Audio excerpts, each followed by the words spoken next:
আন্দোলনের প্রার্থীর পক্ষে তারা আজকে ভোট দেওয়ার জন্য উম্মতের মতো পাগল হয়ে কাজ করছে। আপনারা লক্ষ্য করেছেন এই শাহবাগী যখন হিন্দুরা অবস্থান নিয়েছিল, সাংবাদিকদের সামনে হিন্দুরা বলেছিল যে আমাদের মন্দির, আমাদের জানমাল নিরাপত্তার দায়িত্বের জন্য ইসলামী আন্দোলন বাংলাদেশ আগিয়ে আসছিল। বরিশালে যখন প্রশাসন আমাদেরকে ডেকেছিলেন এবং অন্যান্য রাজনৈতিক দল সহ, তখন হিন্দুরা বলেছিল যে ইসলামী আন্দোলন বাংলাদেশ এবং তার সমস্ত সহযোগী সংগঠন আমাদের জানমাল, আমাদের মন্দিরকে পাহারা দেওয়া বিভিন্ন ভূমিকা পালন করেছে।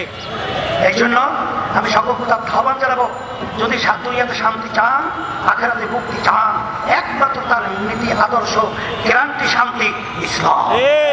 আমি ছাত্রদেরকে বলবো, মাঠ পূর্বক তোমরা মাঠে ময়দানে আমার ছেলেদেরকে দাওয়াত করো, তাদেরকে এই শান্তির ছায়াতলে নিয়ে আসার বিভিন্ন প্রক্রিয়া হাতে নাও, কাজ করো।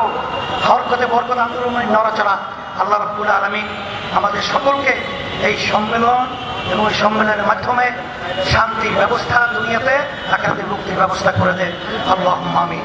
রব্বানা আতিনা ফিদ দুনিয়া হাসানাহ ওয়া ফিল আখিরাতি হাসানাহ ওয়া কিনা আযাবান নার বিরহমাতিকা ইয়া রাব্বাল আলামিন।